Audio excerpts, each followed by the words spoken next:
I got the icebox grill in my heart. Used to be. I got the icebox grill in my heart. Used to be. It's so Really? cold. It's so cold. It's so cold. I think you changed the lyrics a little bit. Okay, it doesn't matter. It's for It the baby worked. boy. It worked. Oh, Yeah. thank you, Jack. Do you I know got who sings that Betty.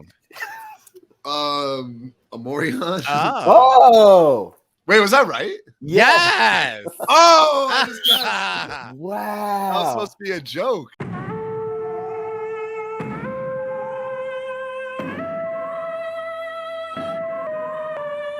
Survivor News. Survivor News. Survivor News. Survivor News. Survivor News. Survivor News. Survivor News. Survivor News. Survivor News. Survivor News. Survivor News. Survivor News. Dot, dot, dot.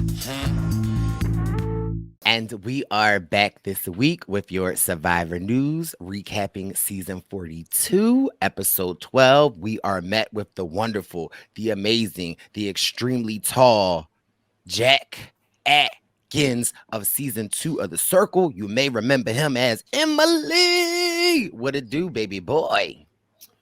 What's up, Bryce? What's up, Wendell? What up? Hashtag Survivor News. Send message. Let's go. Yes. And of course, we are joined by the one, the only, the Win to the DZ, the H to the G, the 3 to the 6 to the first to the boot Don't of do the that. merge. When DZ Colin, what it do? Wagwan Mayut. Oh, What's up? hello. Hello. How is everyone doing? Wait, let's just check locations. Philadelphia, Jack, where you, well, we see where you at, but where you at, Jack? I'm in Chicago. Okay. When DZ? I am in Austin, Here he Texas. Here we go. Look at Uh, this beautiful view for my buddy Rosenthal's wedding, which is tomorrow. Yes. So we got a great episode to unpack. I'm excited because a lot has happened, and I feel like some of my not intuitions, but some of my forewissions, right? Get the brick out. Get the The Brictionary out. Brictionary is back with Forewishes. the Forewishes isn't a word. Four Forewish. wishes. Forewision. Forewish. Let's do it. I'm forwishing The Brictionary. Your- Okay. some Now, of my how do you spell Forwishin, Jack? FOR wishing. WISHIN? Yes. But wait, so then what's the real word? Fruition? like your- Fruition. Fruition. Fruition. But that's not. That's not yeah, the but that's word. not right in the your foresight. yes. Your foreshadowings. I feel like my foreshadowings were right, and I was like, oh, I cannot wait to jump and talk to Jack about this because me and the baby boys be down with the strategies. Yeah, not Wendell. Yeah, not Wendell. He doesn't know anything about it. But no, I was saying this before, but I'll say it again. I think one thing that I really enjoy about the Survivor News is I just make everything not competitive, but I feel like Jackery be bringing the knowledge. Okay, the numbers. Wendell brings the winner experience, and I just be like, huh? So my eyes be open. Your eyes be open. Yes. So listen, moderator Wendeezy, what we got for episode 12? All right. So, like Bryce mentioned, I'm in Austin, like I said. So, when I was flying in last night, my service was a little spotty when I was live streaming it on American Airlines. Shout out American Airlines. So, there were parts that I missed, little parts that don't really mean much, but I was able to kind of gather some things. So, I missed the very beginning of the episode. Oh, But I heard that Omar gave the idol back to Mike, right? correct. I think what was really good, and I wanted to like pop this question off right to Jack, was what I thought was really good about this episode was maybe for the first 10 minutes, we had to have our night vision on, and we got to see a lot of what happened after tribal and how things unfolded. And I thought it was really good because we got to see a lot of Lindsay and Omar being extremely happy with the move that they just pulled off. And we also got to see a lot of Mike and Jonathan be upset. And I don't know how y'all feel about this, but I think more in Survivor, we need to see more of the aftermath of after Tribal. I feel like they spend 6 seconds on it and then we're gone. I feel like it helps develop the episode. Yes, it's always fun to have the night vision goggles on. It feels like a little extra intense, I guess, especially right after Tribal. And like you said, we see a lot of foreshadowing of the episode here, where we see that Omar and Lindsay duo being super tight, talking through, and then we see Mike and we see Omar talking about how he wants to split up, Mike and Jonathan, and then we see Mike and Jonathan who are actually pretty paired up and solid. So it kind of reflects what's going to happen throughout the episode, where those pairs are sort of butting heads. But yeah, I agree. I like it's great because right back after Tribal, I feel like when the emotions are the most raw, and so you're going to see a lot of the most legitimate kind of insight. Yeah. That's when people are angry, and good Survivor players mask it well, but some people do not let loose. And Yeah, and I feel like it's all about your Survivor confidence. And I think that we really got to see Jonathan and Mike after our night visions are off. And they were talking and basically saying that Omar and Lindsay are the strong duo and they don't trust Omar anymore. Like I was saying in previous episodes, the way Omar has been playing, which has been a phenomenal game, now you down to 6. It's going to be very clear to see where the lines are drawn. I thought it was a funny clip when Jonathan and Mike were sitting chatting, and then Omar came to join them, and Jonathan was like, I don't want to let on how mad I am, but I'm mad. And well, I don't play poker, but Jack, do you think Jonathan needs to work on his poker face? Because he clearly seemed very protruded. oh, You were so close on that one. The Brictionary is just growing today. You were so close. Perturbed. I think. Yeah, that's what he wanted. You started there, and then you added the id. Protruded. Omar also said, "Am I interrupting?" when he pulled up. Yeah, I think you're really getting at something pretty interesting here, because I don't think they were mad about the events of Tribal. Like last Tribal, everyone was kind of on the same page, but like you said, we see these emotions start to ramp up, where now is kind of that critical point where people are starting to turn on each other. Obviously, Mike and Jonathan are talking some strategy, and I just think it's funny when Omar pulls up, asking my interrupting, and even having played some Survivor with you guys, I feel like when someone's like, "Oh no, we were just talking about the last Tribal," like they were talking about something else that probably has something to do with you. So I'm sure Omar, his instincts may have kicked in a little bit there. You see, even in his face in this picture, kind of that awkward, like, okay, like, all right. And even Mike, I remember, was like, man, Omar, you really did everything that Tribal. That was awesome. And Omar was probably like, oh. So my question to y'all would be, if you walk up on an awkward situation, is it awkwarder? No. I'm not adding it. Okay. Is it more awkward to sit, or is it more awkward to be like, okay, I'll leave y'all alone? Well, I think if Omar took it as, all right, they're strategizing against me, it's final 6 right now, you better stay with them. Or you can say, go ahead, I don't know. What do you think, Jack? I think either way, it's good to just sit down, because if they are strategizing against you, you do want to. People are always talking in the game, so it kind of inevitably you're going to pull up on someone when they're talking about you. I feel like you just sit down, kind of snuff that out, change the conversation, maybe even change their mind about it sort of subtly. And then if they aren't talking about you, it's just kind of awkward to be like, oh, all right, guys, I'll leave you to it. Like, don't talk about me. Like, I'll see you guys later. Because in that case, it's like that. Like if Bryce and I were talking about, the Brictionary, and Wendell comes, he's like, am I interrupting something? And we're like, no, you're good. Come talk about the Brictionary. You're like, I'll leave you guys to it. And we just be like, okay, that's weird. Like, that's kind of how I feel about that. I hear you on that. And we got a Jonathan confessional where he says he doesn't trust Omar or Lindsay anymore. And What? that go ahead. My question is, when did Jonathan ever trust Lindsay? They were solid pre-merge and coming into the merge, but they sort of slowly developed this rivalry. Yeah. But he said that Omar and Lindsay must go if I'm to win the game.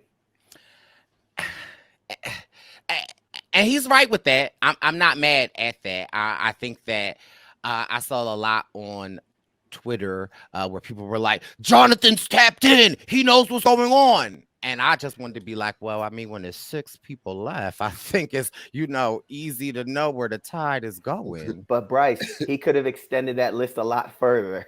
He could have said Omar, Lindsay, Marianne, Mike. Like, yeah, if everyone is gone from the island, then yes, you can win it, Jonathan. But sorry, that's just my final 2 of Jonathan and Romeo. Romeo might give him a run, okay? Romeo might give him a run. Romeo's got more rice than Jonathan in his system, so he's probably gonna win that challenge. So then we get to a reward challenge for sustenance or decadence. You can win grilled chicken and veggies or chocolate cake and cookies. What would you pick, Perp? In that moment, I'm probably going to pick the grilled chicken because you've been out there for so long. I don't know what my insides might do with a little chocolate cake. I want to keep the chocolate cake. Okay. Pause. Well, the caveat for me that I really liked is that if you pick the chicken, you only get to bring 2 people with you, but if you pick the cake, you get to bring 3. And so I think. But did he say that at the beginning? Yeah, he did. Okay. It must have been your service on the plane. Yeah. What do you got? Cricket? I'm playing. I don't pay for that. I don't pay for that Wi-Fi in the air. So it was definitely the free American live stream. The real T-Jack is he watched it at home and it's really just his bad cable network, but it's fine. Go ahead. I think like it's like in a straight up comparison, obviously I think you get the chicken, you get the protein. Like I'm not even a big dessert guy, so chocolate cake, I don't know what like you said, I like to keep the cake, but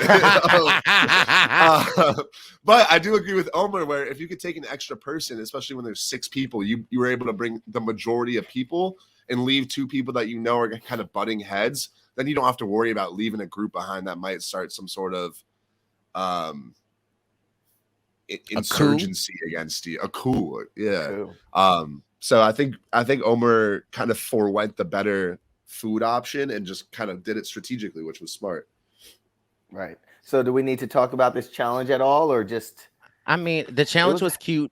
I thought it was great when they got to the puzzle because Jonathan was there first. And again, this is why I was saying last week why I changed my opinion on Jonathan need to go. He the strongest. He gonna take everybody out. But then, the more and more I think about it, when it's time to do these puzzles, yeah, you can get there the fastest, but we know when putting these puzzles together, what is really going to happen. And I was excited to see that Omar won the challenge, which I thought is great. I love these like good equalizer challenges where, yeah, you might be, it might pay you to be athletic in the beginning, but ultimately it's going to come down to making a puzzle. And it was good to see Omar win his first challenge next to the baby boy that is the Jeffrey. And one good part about it was that, Omar said after he won, his niece Hannah,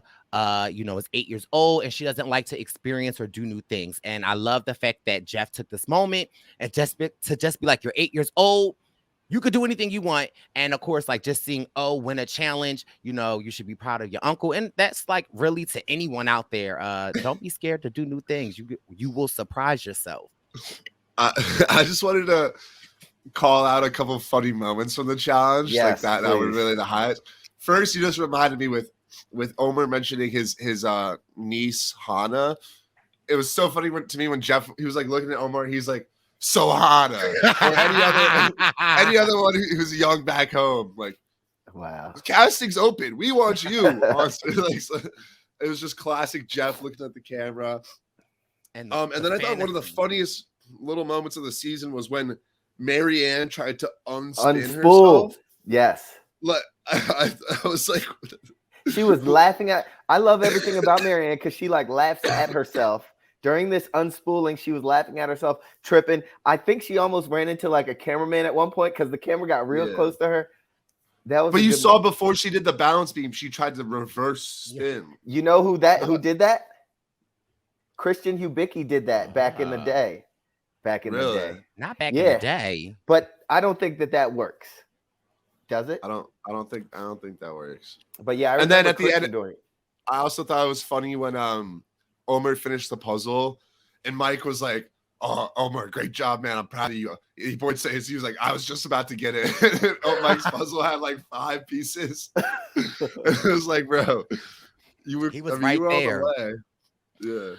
I wanted to pose a question to you guys regarding this because I thought that this was interesting. So we see that Omar takes Romeo, Marianne, and Mike.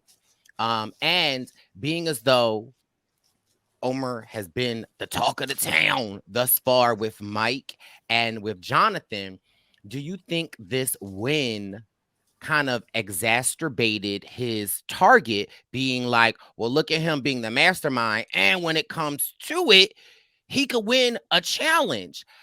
I also, second 1.2 question is, do you think he picked the wrong core people, or do you feel like he was just Survivor confident and he felt as though it didn't really matter? I think you fast forwarded past my commercial, but I'm gonna. Oh, my bad. But I think that him winning this and picking them, I think it did exacerbate his target. And the second one was, should he have picked other people? In my opinion, leaving the 2 challenge beasts who also happen to be at odds with one another, so they won't be back there plotting too much. I think it was a good move. But again, it exacerbated his target. Jack, what do you think?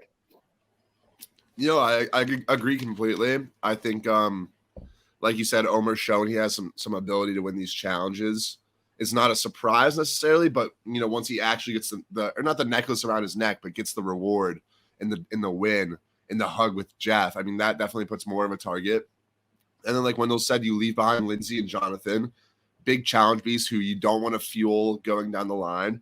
And then they're also at odds with each other, so they're not really going to plot against you. And even though he wants Jonathan out, he has a great social relationship with both of them. So I feel like they're not going to be particularly mad or upset at Omar. Lindsay obviously knows that she's cool with Omar, and this is kind of like a strategic move to get rid of Jonathan. Jonathan might think, you know, whatever, but he likes Omar, so he's not going to be too upset, I feel like. So do you think he should have subbed Romeo out? Romeo for Jonathan? No, I think having Romeo in your pocket is a great call at this point in the game, because kind of everyone wants to go to the end with Romeo. Even if Omar doesn't want to go to the end with Romeo, you got to know that other people are going to try to work with him. So you might as well try to keep your relationship with him solid. Got you. And you know how hungry Romeo is. Oh, right. Before we go to the commercial break, I just wanted to point to the attention that, you know, all season I've been a lot of different things. But, you know, I had stopped being a lot of different things for, you know, a lot of different reasons. But I did just want to add that I felt like in this episode, for good reason, I'm the cookie. I'm the decadence. Okay. Okay. Bryce is the cookie. I am the cookie. Because listen, never gonna get it, never gonna get it, never gonna get it, never gonna get it, never gonna get it, never gonna get it. What? Jack, do you know that song? He clearly does I've not. heard the lyrics in you know, I've heard the lyrics before. All right, it's from the 90s. Is it called Never Gonna Get It?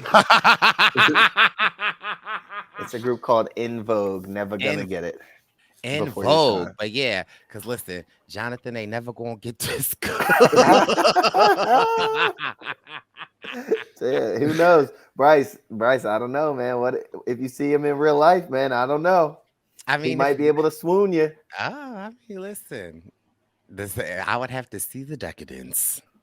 Oh, pause. So we're gonna take a little rewind moment to get into our commercials because here on Survivor News, we take the most thorough notes to where we even take notes of the commercials, even when we're cruising at a cruising altitude of very high in the sky.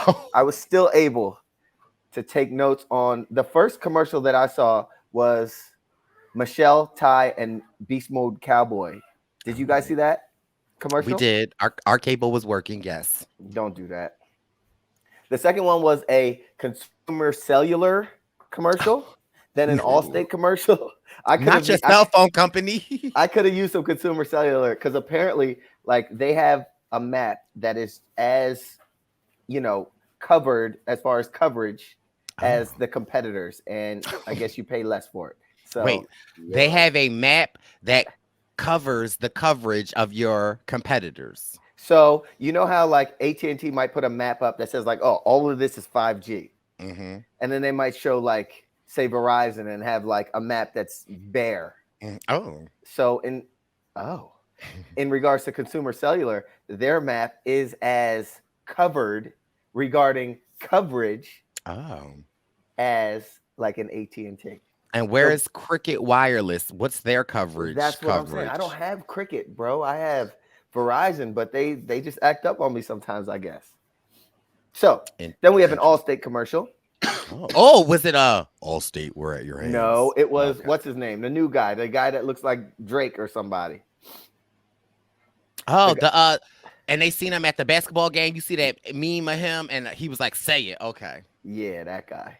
And then wait, Jake from State Farm? No.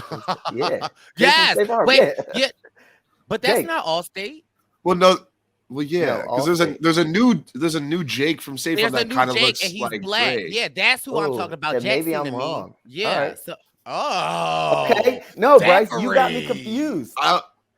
I Thanks, take Jack. such good notes. Thanks, Jack. You're really throwing me. I under didn't even the have bus here. commercials. My aunties was zooming through the. We pre-recorded that. Oh, Jack. No, we're not going to let this slide. No, How do Bryce. you cover a segment that no one wants, but yet then you mess it up? Bryce. Well, it could. It was with the next commercial that I thought you would really appreciate. Okay. Tresemme Styler. It's a hair styler. 5 professional benefits in one step. You just and you good. Would you like to use some Tresemme? I don't know if Tresemme works for the texture of my hair, but fine. The next one was a Starbucks Bay energy drink. Buy energy drink. Do you guys drink energy drinks? No. Here and there. I usually drink Celsius. You know that one? It's like a healthy. I haven't tried that, but I've heard that's good. Yeah. Jack's good for the. Don't you got the hangover juice? What's that called, Jack? I did. No, I mean no free promos here. But, no, I've been using this one called Water Boy, and that's all right. It doesn't taste very good, but it helps out. No, energy drinks. I usually if I'm enjoying a night out with my friends, I might mix in an energy drink, but I try to stay all natural.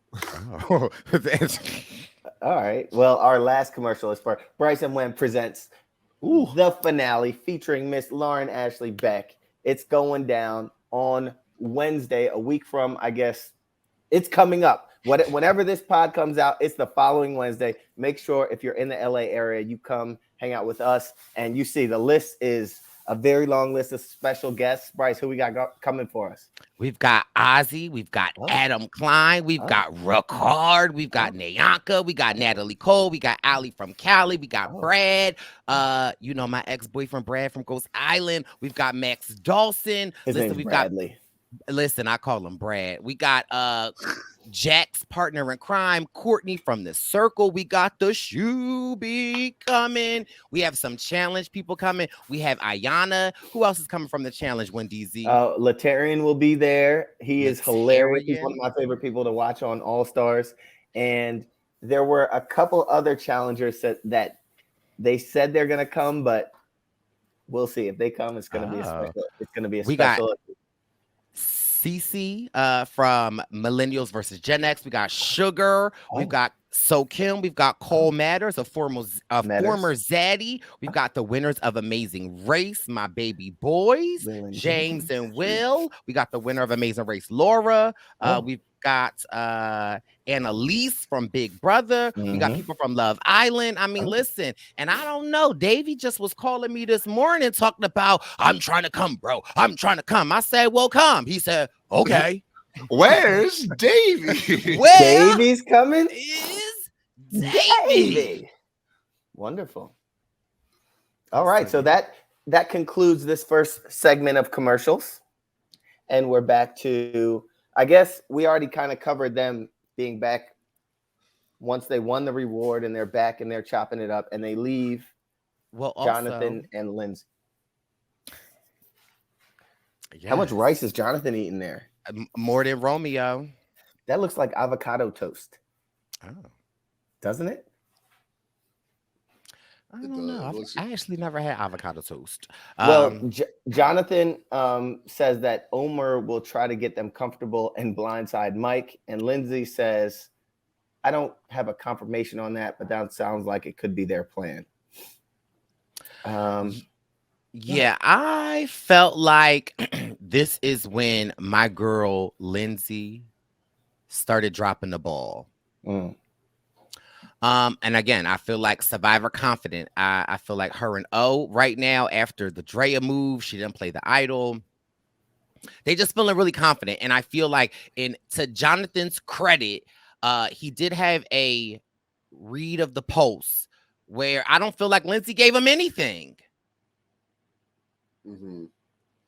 Yeah, we had Jonathan talking about the whole time, like, back at camp, it's just them trying to make each other feel comfortable. And Jonathan was like, I hope I'm doing a better job than Lindsay because I don't feel comfortable at all. And if Jonathan's on to you, then you know you're doing something wrong. I agree. Yeah. So it kind of just sets up like a lot of the rest of the episode where that division really starts to widen and you know, ultimately, like, not to fast forward, but those two don't actually go, or I guess Lindsay goes for Jonathan, but Jonathan doesn't even end up going for Lindsay. But there's still that conflict allows moves to be made later on. Yeah, Lindsay, she talks to Mike. She's like, it has to be Jonathan tonight. And Mike, that is a great image of Jonathan staring down Mike and Lindsay as they walk away. But Mike is questioning her, like, am I safe tonight? Because Mike also has this idol, and I'm sure that, you know, he wants to play it at the next tribal and not this one. So then we get a Mike confessional. Omar is now gunning for me, and Lindsay's now working with Omar. And Mike realizes that Lindsay has an idol, and he wants to tell Jonathan and Marianne that Lindsay has an idol. And do you feel like that was a mistake of Lindsay to tell Mike about the amulet being activated?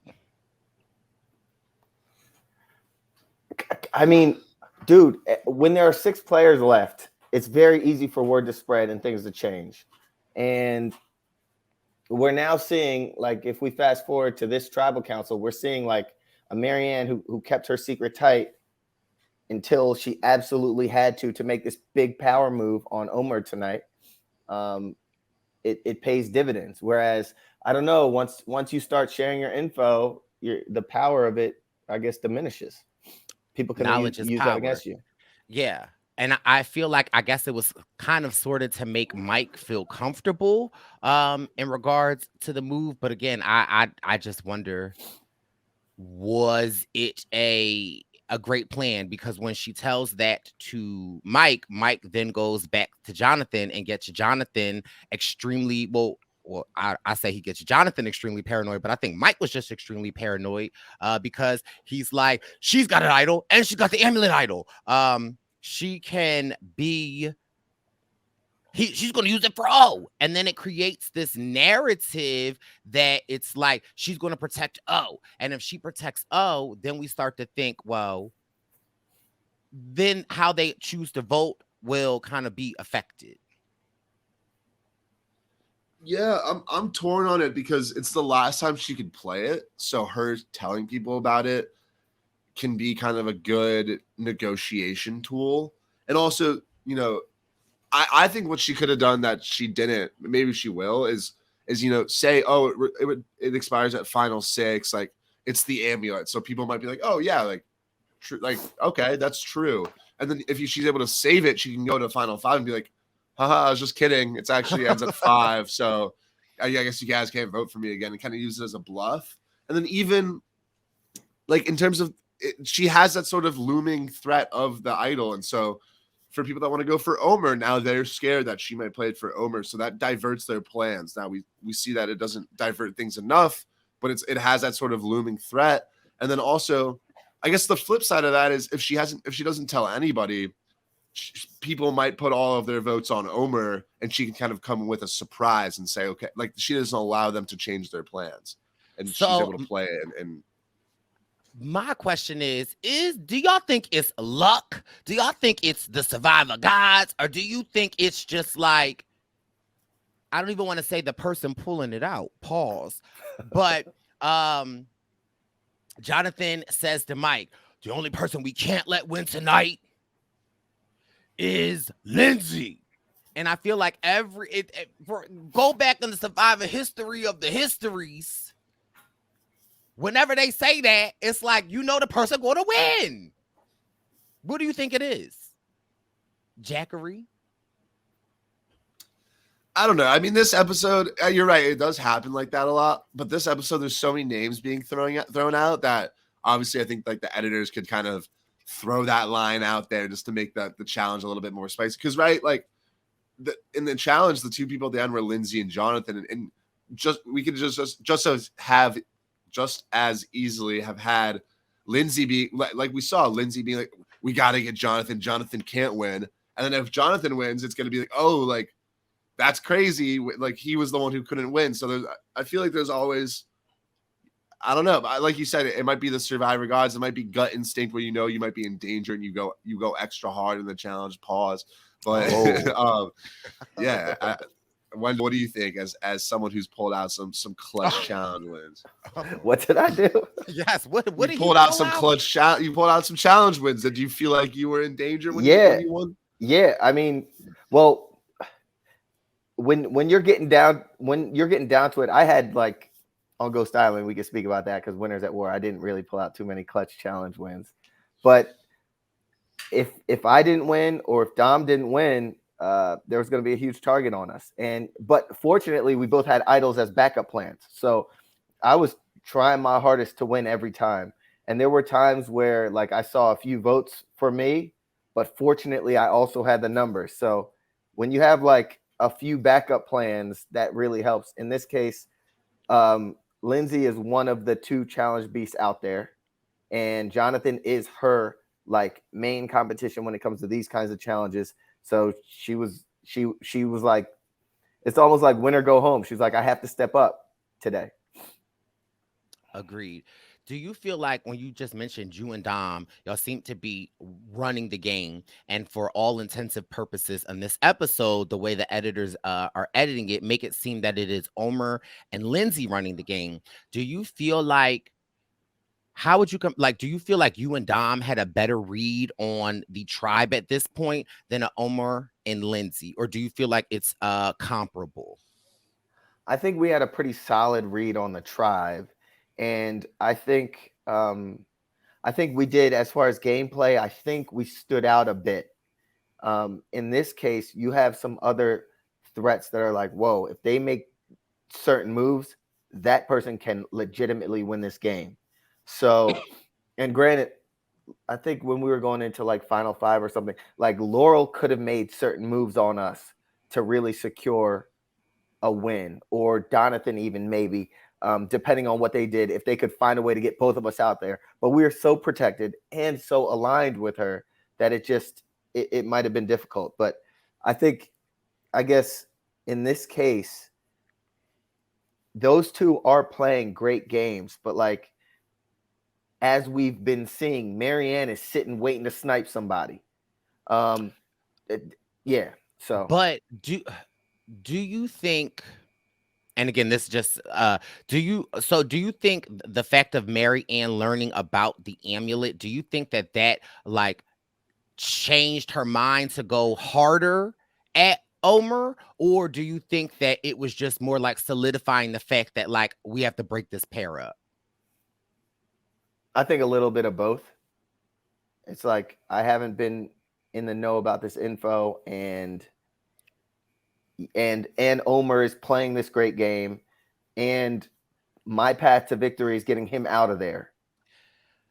And then, so Jack, I have a question for you. Sorry, because I came prepared because I had to like. So, this is what. Although you've never played Survivor, I feel like you are like the Survivor almanac. Why do you like when you learn of like, for instance, Marianne learning about the amulet from Lindsay, and like she's like, do you think in Survivor you should have that reaction, or do you think that you should take a step back and be like, well, it's a game, like you know what I mean, like, because I just find this dilemma where I'm like, everyone is always so upset when they find out something that someone else has not revealed to them, but at the same time it's Survivor, so Yeah, I don't know. I think I agree with you in like when I've done games for like Survivor games and I find an idol advantage, I just kind of have a rule of thumb where I don't tell people about it until it's a situation like Marianne where she needs to be like, hey, I have this extra vote. This is what we can do tonight with it. Like, trust me, it's going to work. I think the difference here. So like for me, say I was playing the game with you guys and one of you guys plays an idol at Tribal. I'm not going to be like, how could you not tell me? Like, no. But I think for Marianne, the big difference, which I kind of agree with, is that she finds this info about Lindsay, who's supposedly one of her closest allies, finds out she has an idol from Mike. So if I'm Marianne, I'm going to be like, hold on, I thought Lindsay was my girl. Right. Okay. I thought she wasn't. I thought she wanted like Mike out soon. How does Mike know about it and I don't? Like, now maybe you take a step back and be like, okay, like what possible paths are there that like, you know, Mike might, because there's obviously a world where Lindsay trusts Marianne more, but maybe Mike finds out this way or that way. But I think that's really where the surprise came in, and I think it was very warranted of Marianne to feel like that. No, I that makes sense. You broke it down for me, baby boy.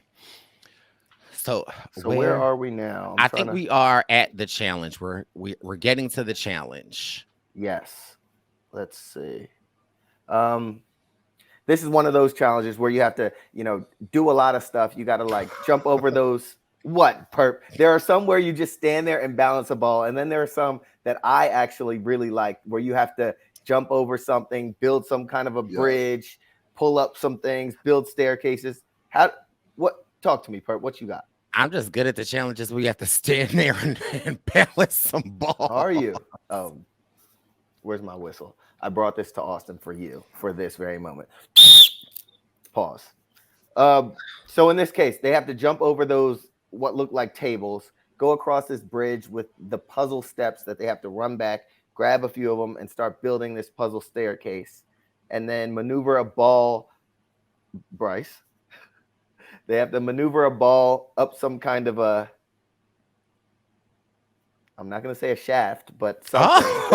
Oh, tell me more. And then they need to sink it in a table maze, and that table maze is the one that I saw on Winners at War in the challenge to win your way back into the game at the final, what was it, 6? And I have memories of that. Don't really remember Winners at War like that, but please tell me what you mean by you saw. What? How did you see it? I played a challenge that ended with that kind of a table maze. Okay. So and how did it end? Because it ended with me getting to that table maze before anyone else and sinking a ball before anyone else even got there. And then that second ball, I think it might have been, you know what? It was rigged. I just couldn't sink that second ball. Yeah, sometimes when you're dealing with 2 balls, it can be a lot. So, as we're in this challenge, who gets there first? Jonathan gets up there and sinks his ball first. And then let's see. Then Lindsay. I want to say Lindsay, and then I want to say Romeo, Mike, Omar, and then Marianne. Omar was a contender in this challenge. Yep. Yeah, I Just think Omar and Mike got up there third, and then I think Romeo and then Marianne, if I'm not mistaken. But ultimately, it's down to the two challenge beasts, Lindsay and Jonathan. And Yes. they're both the ball is like teetering around the hole for both of them. I think Bryce, you can explain it better than me. I don't know. Don't do that, please. I'm just listening. What I do love about the Survivor edit is I think they do a great riveting job of when it is these type of challenges or sinking a money shot when who knows how close it really would have been, but the ball's just around the corner, Jonathan's building it, then Lindsay, and then Jonathan knocks them all down, and then Lindsay's still like the teeter and the totter. I live for those moments in Survivor. Yeah, they're great with the suspense. And ultimately, our girl Lindsay wins a second individual immunity. She is a certified challenge beast. Is she tied at this season at this point, or has she won the most individual immunity challenges? I think they're tied. But Has she's also Jonathan won won some too? rewards. Yeah, Jonathan's won 2. Oh. Lindsay won that reward challenge, though, last episode or 2 episodes ago. So, when you go into the Survivor Almanac, Jack, does when they say who won the most challenges, do they take the reward challenges as well, or is it really only the immunity challenges? I think mainly people care about the immunities, but I'm sure if you hit the Survivor Wiki, you can find the reward challenges too. Do you think that adds more to your resume as if you are in the final tribal council? Can you say I've won these reward challenges, or do you think that doesn't really matter? Oh, the if you were a reward jury, challenges. If you were a Definitely jury not member, both of y'all, do you think if I would say it? I would use anything I can. I'd say how many rewards and immunities I won. I would say it. Now, how would they weight it? I don't know. Probably not as hefty as an immunity, because you're going in there wearing this necklace at night in front of them. But so yeah, a win isn't a win. A win is a win. You get food. You have this awesome reward. So would you compare this to a preseason basketball game, like you winning, as opposed to a in-season basketball game? A little bit. Look at you with a sports reference. Yeah, but you don't really use your preseason. That's not part of your record, which goes to your placement in the playoffs. Whereas in this case, this is something that you can say to them at the end of the game. You can say, hey, I won these rewards, which I was able to go get some steak and it filled me up, and then it made me think clearer and perform better. It's just something that you can, I guess, I don't know. But if I'm a rookie in a preseason game and I dunk on Michael Jordan, I still don't have the bragging rights that I dunked on Michael Jordan. In preseason, they're not going to let Jordan play. They're going to let him just chill out. Okay. And then lastly, since we just here, quick question. The lottery of the draft. Is it really a lottery, or does your placement have anything to do with it? Because I'll be watching it. The Hornets got number 13, but and the Magic got number 1. Because I'm a sports. No, it's like a weighted lottery.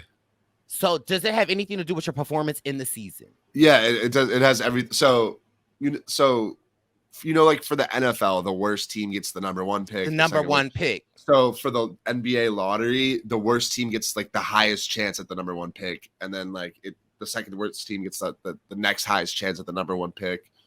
So when they're what is the chance though? Would they put their hat in the ball and pick it out, or something like that? I guess percentage wise, yeah. For example, if the Hornets, if they put 300 names in the bin for number 1, the Hornets probably had one ticket in there. But when for the later picks, because the Hornets were better, they get a bigger share of that. For me, back to the challenge stuff, I I think it just depends on who the jurors are. Like if I'm on the jury, I really don't care about any type of challenge performance. I think the only time I would really care is if I was actively rooting for someone and maybe they pull out like a clutch immunity, like an underdog, and they pull out a big immunity win. But if Jonathan was winning challenges when he didn't need, like if you're winning when you don't need to win, it's just like, all right, like I just don't like cool. You were able to balance, like that doesn't matter. And and also you could be seen as like a one-dimensional player if that's all you're doing. Yeah, exactly. I think in the past we've seen instances where Culpepper was he? Maybe Culpepper, where you're safe so much. I think Lucina compared to Culpepper was like Culpepper was safe for 5 tribals. Like you have to do less maneuvering. If you now maybe Culpepper would have been safe anyways, and that kind of just is a knock against his game now that he's been safe. But yeah, I think there's something to be said in the modern era of Survivor about not being good at challenges at all and still socializing and strategizing better than everyone else. Right. If you're just naturally an athlete, or like Culpepper was a professional football player, like if you're just gifted to where you can just perform very well in these. Bryce, what are you doing? Oh, I thought you were giving me my praise. Oh, well, yes. If you're just naturally gifted and an athlete like Bryce, where you'll just go on an immunity run and win a bunch of rewards, then that isn't showing your survivor chops as much as someone that has to maneuver and work, strategize and work every angle that they can to get themselves further. I think so. I was gonna say, I think a good example is like a Nick Wilson, where he was already playing a really solid social and strategic game. And I think once they reached the final 6, I think he won the next 3 challenges. And I think at that point, it's a good thing because you've already secured a lot of favor in the jury. Most of the jury's already over on the bench, and they're probably saying, if Nick gets to the end, he's got my vote, because you're so deep in the game where then you win and it's just like, oh, you've already got jury, you already got fans on the jury, so then you could secure some wins in the late game.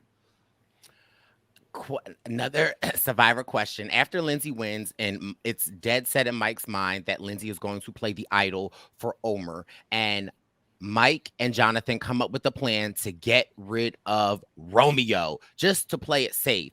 Would love to know you guys' thoughts on that. Is that a thinking to an end conclusion, or is that just get my behind to the next episode? And because I think like they're not thinking with trying to take out Romeo, because if you, in my opinion, I'm gonna use my jackery voice. If they get out Romeo, the probability of one of those 2 going home skyrockets the next weeks in the finale. However, if you keep Romeo, the percentage of both of y'all making it towards the end, I feel like levels out a little bit more. Why do you say that? Because if they take out Romeo, who is essentially at this point, nobody's trying to take him out. Right. And if it's just the final 5 is then Jonathan, Mike, Lindsay, Omar, and Marianne, the possibility that I would think that the higher probability of a Jonathan and a Mike going home would rise, because there's no one that's not a target in that point. But I would think that holding in a Romeo would make their target rise, because everyone wants to keep him longer. So they're like, now we're getting rid of someone else, and y'all are still here, and we know that we're gonna keep Romeo until the end.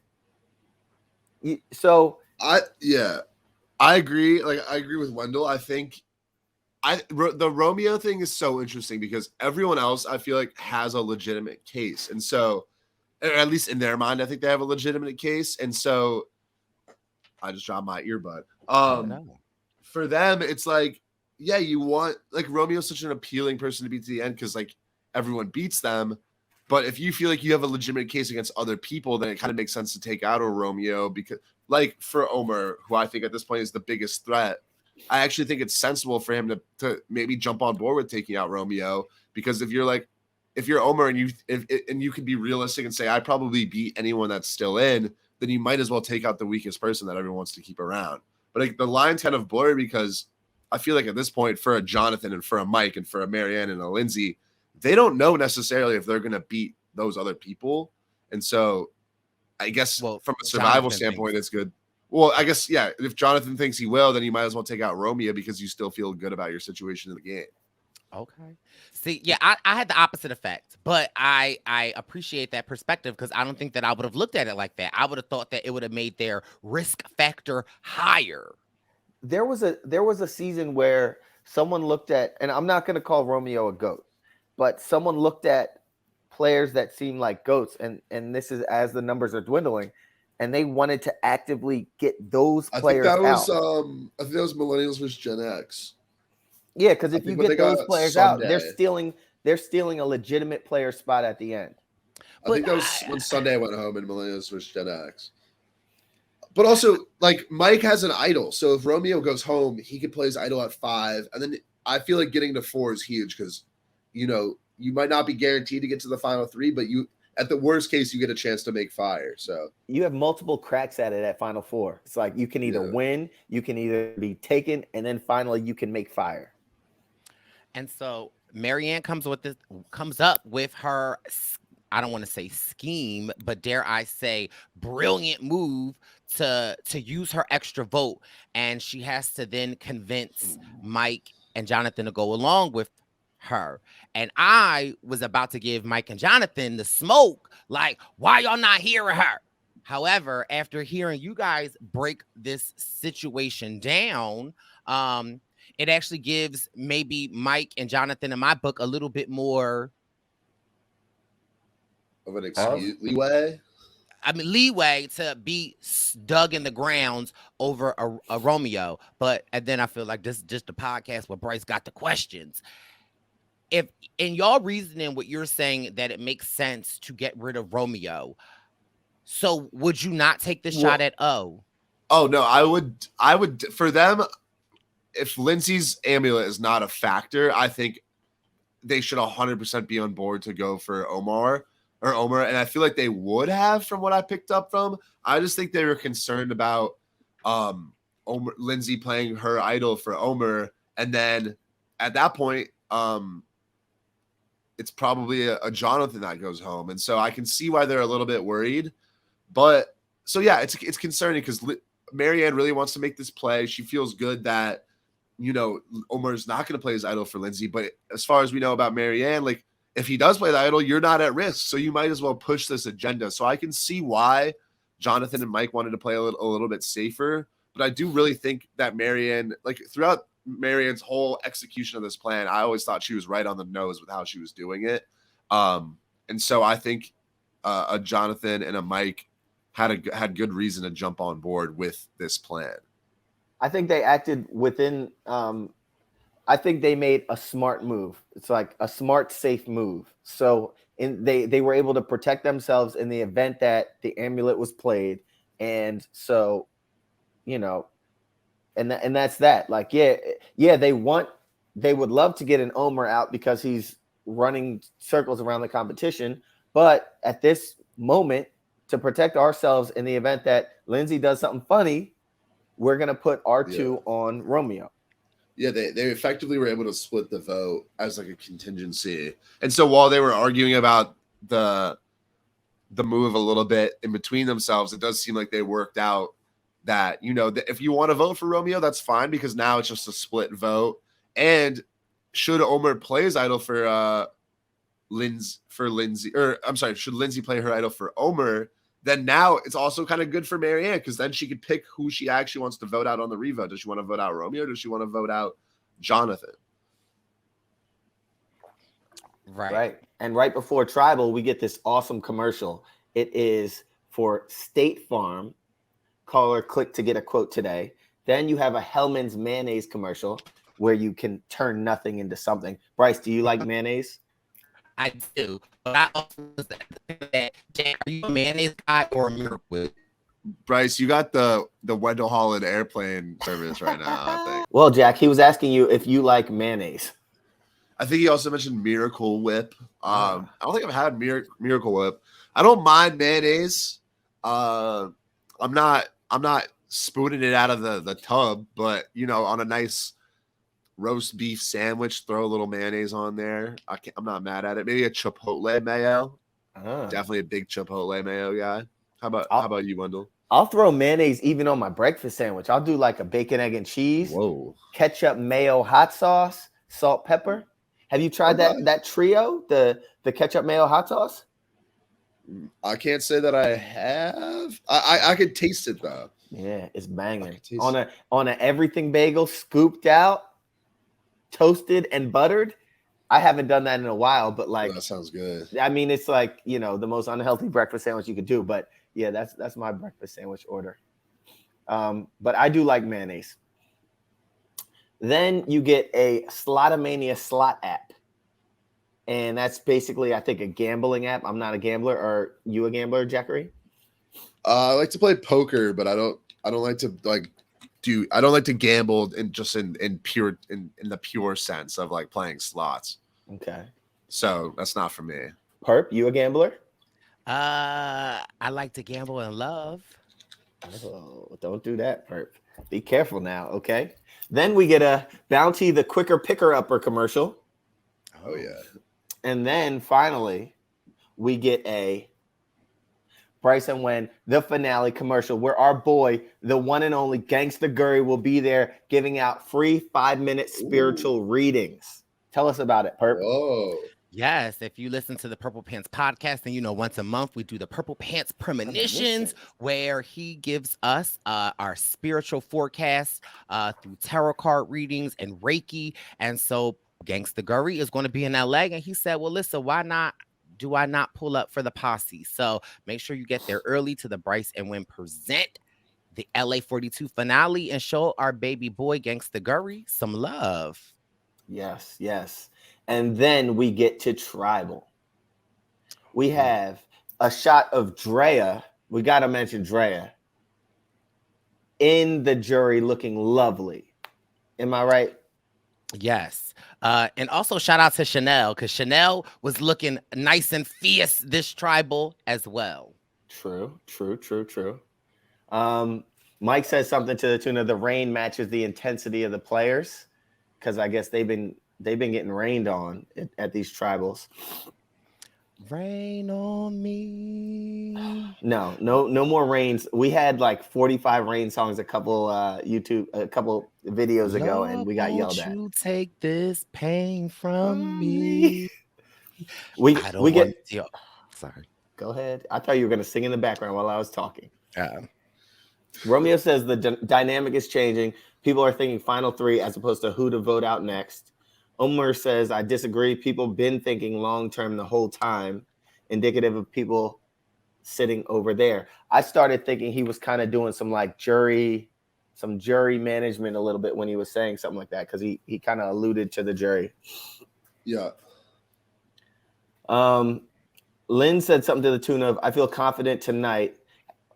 This might be a misquote. I feel confident tonight, but who knows what the people I talk to believe or something to that effect, where she feels good, but basically she knows that she was kind of. Yeah, I felt like she was saying, like, I feel confident how I'm voting, and I shared with the people that I like, that I trust, that's how I'm voting, and she hopes that they trust her enough to vote with her. But I think she was also alluding to the people that she was like not telling truths to. I don't know. Maybe I'm like, just like, I talk to a lot of people, and I feel confident in my plan or whatever, but who knows? She doesn't know if all the individual people are bought into what she was saying, but she's, I guess, hoping that enough people are. And is that good? Is that a good way to be at Survivor Tribal? Is Survivor confident? Survivor confident is a scary place to be.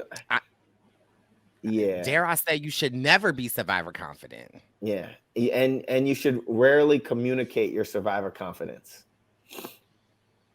Because especially to the camera. Yeah. Because that's perfect for if it goes the other way, that confidence is gonna make it on the show. You were like, sir, I said that on day 6. Like, what? Why is this in my edit on day 20? Yeah. We can only wish for day 20. Jonathan says something like, tonight there will be people who keep their trust and there will be people who lie. And then Marianne says something, you can't do a clean sweep with a shot in the dark. So because you don't want targets to know that they're targets because this contingency plan exists. Like, I think that's a big change in the game. Now you really either have to be a blindside or you got to sprinkle the votes or something like that because of this shot in the dark. You don't want people to play that. So do you think that that was Marianne calling out the fact that what she's about to do and also adding that to her resume so people can't say that she did not, you know what I mean, like orchestrate it? I wouldn't put it past her. She's brilliant. Time to vote. If anyone has an advantage or idol, now would be the time to do so. And Lindsay is just chilling. She's just sitting on that amulet. What do y'all think about her not playing her amulet at this time? Honestly, I don't want you to lie. I think that her not playing her idol tonight lost her $1 million. Missed opportunity. And dare I go a step further? I think Marianne playing her extra vote tonight won her $1 million. I think that Lindsay, and I love my girl Lindsay, but your reason for not playing the idol is that when people play an idol, it gets put back in the game. Girl, that's not your responsibility right now. Your responsibility is to keep your alliance strong. And you are simply allowing a amulet idol to waste. How many times have you going to the store, you bought some apples or some oranges, and you put them in the refrigerator and you forget about them, and then you be like, oh, I know I got that orange in there, and you go get the orange and it's going bad. Like I feel like even if she would have gave the idol to Romeo or somebody, but just to let it go bad, and especially when you knew possibly that the target could be on Omar, I feel like that will be $1 million mistake for Lindsay. So yeah, you have this thing that has matured over time, and because who did she share it with? It was Drea and High, was it?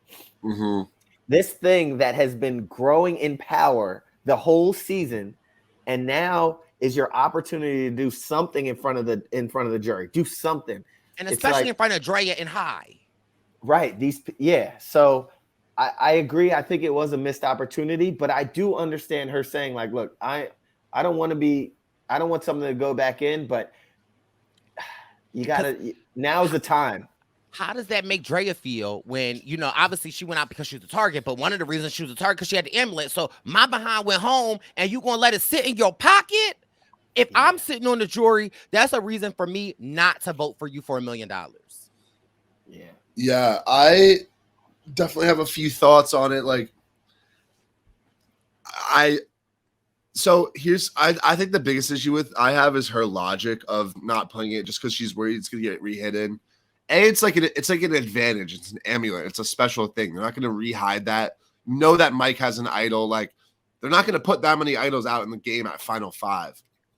Had she wanted to say, like, hey, I'm going to tell people I have this, it expires at Final 6, but I'm actually going to save it. I'm going to bluff it like it's an idol that can be played at Final 5. I'd be like, hey, maybe that's a different story that could work out for you. And also I'm like, okay, maybe she's close with Omar, but she's not mad if Omar goes because she knows he's a threat. But in that case, like you said, Bryce, play it for the person you want to keep in the game the most, whether that's Omar, whether that's a Romeo, whether that's a Marianne. Like, I think you make a lot of good points there. Also, like you said, Drea and High probably have a very vested interest in how this advantage gets played. And so to not play it, even if you think it's the right move, it's kind of like a slap in the face in a way to be like, yeah, the thing we all had going on together that we were working on the whole game that you guys got voted out in part because of, it's not even a factor. I'm just getting rid of that. So, yeah, I think it was definitely a misstep. And like you said, even if you feel 100% confident, like, why not play it? Unless, like I said, you have maybe a plan to bluff it at Final 5, but the whole logic of it's going to get rehidden. Like, it's most likely not. Like, and that you bring up a very interesting point, because they don't, like, we as the audience know that it had to been used tonight, but they don't, and she still has that. She could potentially play that to Jonathan or somebody and say, like, listen, baby boy, I know you don't think like but I'm gonna get this to you, and you are safe. And then steer all them votes to Jonathan. That could be the redemption to your $1 million. Okay, we're gonna see what happens next week because you also have, I think, in the next week on Survivor in the finale, I think I saw Romeo making a fake idol or something like that. I wonder if he and Lindsay collaborate on that. He gets the right parchment or something. I don't know. And is it giving JoJo too late right now? It's the end of you and me. It's Call me it's Jack too Atkins. Say that again. I said, call me Jack Atkins. You don't know JoJo is a little too late. I don't. If I'll add it to our list. Yes, JoJo was a little Apple too late. Music. Oh my God, that's a jam. Wait, do y'all think if Romeo were to execute that fake idol next week, is that enough? Or is that enough for one? Is that enough for one vote? Probably not. Probably not. Yep. But Like, what's he gonna do? He's gonna like play his fake idol, and everybody's gonna be like, "Bro, we were voting for you anyway." What are you doing? But to go back really quick to Lindsay not using this idol, it reminds me of Ghost Island. I had immunity and I had an idol to use at final, whatever it was. And this is when I played it for Laurel, who was safe, but she was my ally. She questioned our allyship like a couple times. And I basically got up and said, hey, look, there's a player that I've been playing this game with. And I told her I was going to protect her. And I'm doing this whether she gets a vote or no votes. And I protected her that night. Fast forward a couple nights. And what happened? And that was $1 million decision. Yeah. So, and who knows how this might play out, because people at the end might get numerous votes depending on who gets the end. Like say it's a final three with a Marianne, Jonathan, Romeo. I could potentially see people giving Jonathan some votes because he's a challenge beast. So like, I don't know if I just think that like, I don't know. I just think that people can get, it might not be a clean sweep at the end of this game. Yeah. I don't think it's going to be at all either.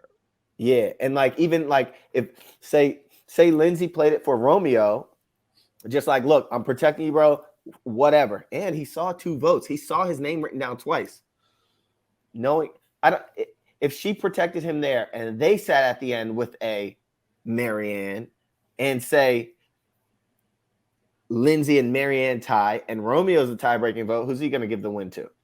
I even go a step further. She could have given it to Mike. Because you know the type of guy Mike is. If I look you in my eye and you give me what if Mike look you in the eye and he give you your word, what would it be if you look you in the eye and he give you an amulet? And then if he goes to the jury, he has the but if he ends up on the jury, Lindsay's a great person. Later, you need to vote for Lindsay. Lindsay's a great person. Like, that's a good point too. Like, if you played for Omar, and somehow, like, if you successfully play, you've now nullified Marianne's move so that she loses credit. If you play it for a Mike or a John, whoever, you might end up at the final 3 with them. And even if it's not true, you could be like, oh, well, I played it for you. Like, I was the one protecting you. Now, they weren't going to go home anyways, but that is a case to make where it sort of emasculates their game a little bit. And yeah, I think that's a great point to consider too. Just do something with it, I think, is our conclusion, instead of doing nothing. Do something. Put it in because your you're hair worried as it's high going to as get a recirculated. ponytail. But we'll see, because next week she might do something with it. She might act like it's still legit. So we get to the votes. Can someone read the votes for me? First vote, Jonathan. Second vote, Romeo. That's 1 vote, Jonathan. 1 vote, Romeo. Third vote, Jonathan. That's 2 votes, Jonathan. 1 vote, Romeo. Fourth vote, Romeo. That's 2 votes, Romeo. 2 votes, Jonathan. 2 votes left, supposedly. Fifth vote, Omar. That's 2 votes, Romeo. 2 votes, Jonathan. 1 vote, Omar. Sixth vote, Omar. That's 2 votes, Jonathan. 2 votes, Romeo. 2 votes, Omar. 1 vote left. And the jury is going crazy with their facial expressions. And the next member of our jury, Omar, the tribe has You spoken. did Please this. bring me your torch. You did this. I did that. Also, again, why? What's that meme, that gif where like people are like, and then the one guy's like, Oh yeah. someone needs Super to put hot fire, Marianne's, whatever it is. yeah. For me, you see the reaction that, Drea, High all had. And if a Marianne gets to the end and can communicate and articulate how she executed that, again, I just wonder how it might sway the votes. Yeah. Like I did that. I did that. And you know what? I'm sorry. No, to you're good. But like now she's going to the next episode with an idol. Does anyone know she has the idol? No. Bro, if she uses this idol and gets like the way I see it, if she can get Jonathan out or somebody, like whoo, that's all. And did not Mike in this episode like promise her his idol? Did he? Remember, she was like, and Jonathan wants to give me my idol, and I already have. Wow. I think that was sort of if Marianne did what Mike wanted in a way, but like at the same time, it was sort of Mike was like, if you get me through this vote, then I'll get you through it'll be our idol. But no, you're right. There's definitely some. Now, once you're at Final Five, I'd be very surprised if Mike just didn't play it for himself. But that would be crazy if Mike gave Marianne his idol, and then Marianne was like, "Oh, well, I got this. So I'm gonna give it to Lindsay." And bye, Mike. Like, see you later. So Mikey would not like you. But yeah, when Omar looked at Marianne, touched her on the shoulder, and said, like, "You did it." It to me looked like almost like a passing of the torch, like you got me, but I'm proud of you. I love you. You did it. Wow. He knew he was that guy, and he got sniped by his lady. And again, I feel like when you are in, like I said last week with Drea, when you are in that position of power and you know what the power gives, to be taken out like that, I feel like it's a badge of honor. Like, I feel like that's how you would want to go out, and especially in such a high-paced game. And so it was really sad to see the baby boy Omar go.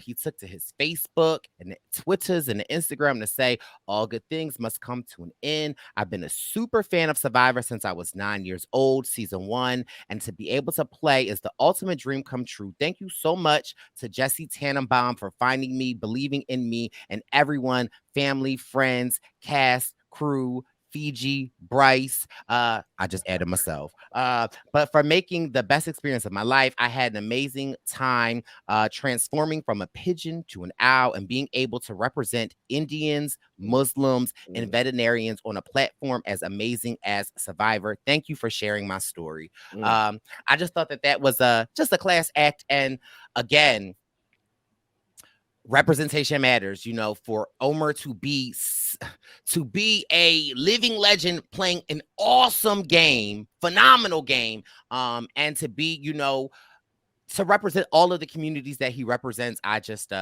loved to see him. Very sad to see him go. I have heard through the grapevine that he could potentially or possibly be a member of the Purple Pants Posse. I don't know. But that would be a truly honor to have a member like, I think that he played a great game, and I'll miss the baby boy on my screen. Oh, if you're listening, man, we appreciate you for all that you brought to this season, for the hard game that you played, for representing very, very well, for playing hard, but also like you made it a very fun game to watch. We love you. We appreciate you. Much respect, brother. Yes. And just so you know, if you're listening next episode, I got the icebox grill in my heart. Used to be. I got the icebox grill in my heart. Used to be. It's so cold. It's so cold. It's so cold. I think you changed the lyrics a little Okay, it doesn't matter. It's for the baby boy. Yeah. Oh, thank you, Jack. Do you know who sings that song? Amorian. Oh, Wait, was that right? Yes. Oh, I just guessed. That was Wow. supposed to be a joke. No, yes. Oh, wow. So we are That was down. do or die. Yeah, yes. Okay. Come on, Montel Hall. Montel Hall's a brother. So we are down to our final 5, Jack and Wendeezy. We've got Jonathan, we've got Lindsay, we've got Romeo, we've got Marianne, and we've got Mike. What do y'all think about this final 5? I think it's a strong final 5. Yep. It's a Yeah. very good final 5. Great mix of players who have kind of been working all over the place throughout the game. And a lot of definitely potential people that could pull out a win. I think pretty much anybody but Romeo. Dang. Could You win, could do it, but Romeo. You could do it. I You got don't my know what money that- on Marianne right now, I think. So She's a front runner right now. For sure. I think after tonight, like I was saying last week's episode, when we were talking about the possible Marianne edit, and we got that snippet of her basically saying, I'm in a great position. I'm not a target. I'm not that. I was just like, is this a Erica edit? And then for a performance like this, and I said to y'all last week, I said, this week's episode will, in my eyes, determine the makeup, the shakeup. And I feel like Marianne caused that shakeup. And again, I love my girl Lindsay, but I feel like she made $1 million mistake not playing that idol, because if she could have stopped whatever, in my opinion, whatever move would have been made, if she would have been able to protect O and stop that in my eyes, that's the move. But she wasn't, and ultimately Marianne was able to. Yeah, I'm just excited. I'm here for it. So quickly, if we're looking forward, we have Marianne with an idol, we have Mike with an idol. So we can pretty much count them in the final 4, no? yep. And then we have, out of these 3, let's see, who do we see going out at 5? If Jonathan doesn't win, I see Jonathan. Agree. I think Lindsay. What if? Okay. So we have. Okay. I think whoever doesn't win goes home, and if Out of neither those of them wins, then I think Jonathan goes home. Yeah. But I feel like I've seen this dilemma on Survivor before, where now Lindsay kind of sort of shifts to the bottom of the totem pole, right? And so now it will be assumed that she will go home, but then you have the Goliaths kind of trying to figure it out. And then I feel like it could be one of them, because I could see Marianne, Romeo, and Lindsay voting together. Agree. Yeah. Those 3, and they're going for, okay. All right. Wow. Because so hypothetically, if they go for Jonathan, then we have a final 4 of Marianne, Romeo, Lindsay, and Mike. Yep. Then we have Lindsay winning immunity because she's an immunity beast. She brings Romeo. And then we have Mike and Marianne making fire. And listen, if I'm Marianne, and tell me what y'all think, because again, she's had an underrated edit so far. If I'm Marianne, I'm asking to play fire, because if I can pull out the fire, give me the check right now. As opposed to being taken. So now she's adding, she played her way into it. She had this amazing move, and just all of her strategic movings throughout the whole season. Bryce, if Lindsay wins that reward, I can't see her not taking Romeo, and that means Marianne would have to make fire. So either way, I think fire, Marianne going for fire, and if she can pull it off, I think is. I will say with those final 4 challenges, I feel like I don't feel confident predicting that Lindsay will win that challenge, because a lot of times, it could be like just off the top, it's the one where you're grabbing the balls, pause, or you're stacking things up. Like it's a very different sort of challenge than sort of the ones we're in right now are the ones that we had early merge where it's balanced. So I could see a Marianne winning that, bringing Romeo winning the game. I could see a Romeo winning that, maybe, and bringing Marianne. Like I don't know. I would love it if Romeo won that last challenge. In the sense of, then I feel like y'all can stop with the GOAT. What if Romeo wins it and decides to give it away and decides to go in and play fire and win fire, and then still get 0 votes at the end? Stop doing that. Stop doing that. Because I feel like if Romeo win, gives it away, plays fire with the fake idol, I feel like that's enough for at least 2 votes. Let's get Romeo this W. I think that's enough for Roxroy. Who does Romeo go against in the final 3 that Roxroy? Who does Romeo go against in the what's Romeo's ideal final 3 for him to get as many votes as possible? I'd say Jonathan, sure, and Mike. I don't know. That's sticky. Yeah. Who wins that final 3 if that somehow happens? I think Mike. Mike. Yeah. I think for sure Mike. So I think Mike, Lindsay, or Marianne is winning this season. I think we could kind of lock that in. Lindsay, Marianne. For sure. Yeah. Because honestly, my thoughts are Jonathan. I think Jonathan, it won't be a sweep, but I don't think Jonathan can beat a Lindsay, a Marianne, or a Mike. And that's just my personal opinion. I feel like Lindsay has come this far. She has votes. I feel like Marianne would have votes. I feel like Mike would have votes. I feel like they all would cancel out Jonathan's vote. I think that Jonathan is a little unaware of his perception out there in camp. And I think that we don't see a lot of it, but I think the glimpses that we have seen, for me, are just telling that these are not one-offs. Oh, and to speak to that, if he gets to the end, I think he's going to hear an earful from someone like Andrea. Like, if he gets to, because what she said when she was walking out, hey, you were coming for me the whole time. I wasn't even looking at you. I think if he makes it to the end, someone's going to tell him about himself. Also, I don't know why, but I am with some of these people, and depending on who the final 3 are, I am here for when we get to act, like when the jury asks questions. Oh, yeah. I just feel like, because there has been a lot to go on, and one person that I am waiting to hear from, depending on who the final 3 is, my girl Chanel. Yeah. Drea. Yeah. I just know High going to be spicy. He gonna bring it. And Jack, what do you think Roxroy's question is going to be?